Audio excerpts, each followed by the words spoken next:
always said that Victor Hugo's novel is the greatest source material for any musical ever written. It was back as far as 1978 that these were impulses into what became the musical Les Misérables.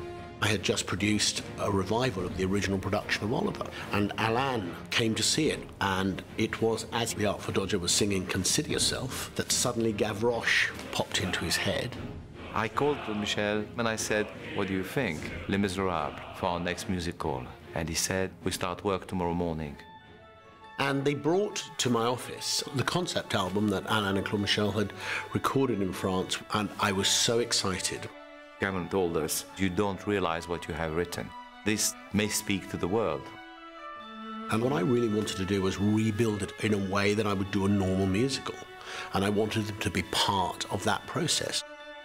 He phoned me up one morning, January '85. He said, come and see me today, lunch at the Ivy. I said, this is big business. I said, would you be interested in writing the lyrics for Les Misérables? I went to work on March the 1st, '85. We went into rehearsal, I think, in August that year. And the first preview we opened, the show ran just under 4 hours. The following morning, the critics were terrible. Some of them were really nasty. And the rest was horrendous. So I think, oh, I'll just bring up the box office just to find out the worst, so I'm at least can be honest with everybody. It took me about half an hour to get through. And I said, well, what's happening? He said, we've never had so many calls.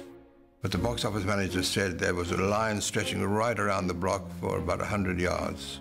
It was like a torrent that happened that day. And within a few days, that run was sold out.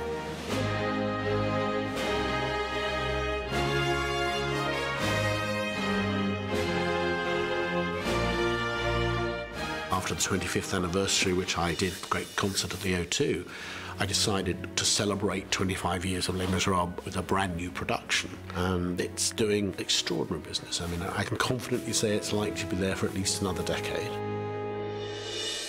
The first time that I thought about putting Les Mis on the screen was back actually 25 years ago, shortly after the Broadway opening. So it really stayed dormant until about 3 or 4 years ago. I was working with the writer William Nicholson on another project, and he said, oh, I've just been asked to adapt the musical Les Mis, and a light bulb went off in my head. I know Cameron Mackintosh and Working Title and Universal waited for the right time, the right filmmaker to come along. What have I done, sweet Jesus, what have I done?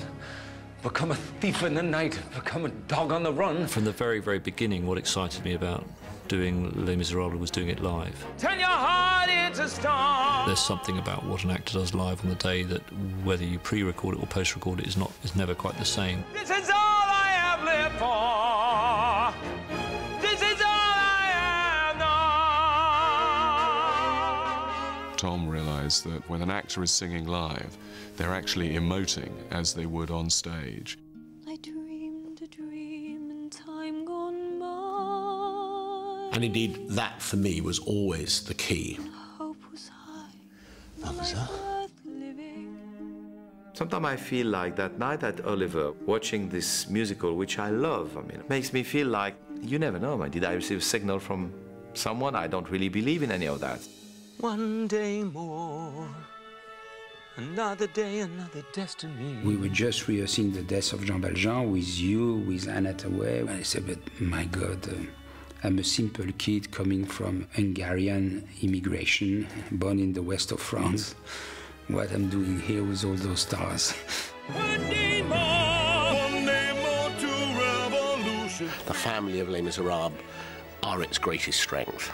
And I think I've come to realise their strength even more through Tom Hooper's eyes. And the way that he has actually led us all to reinvent this musical for the movies rather than try and put the stage show on the movie.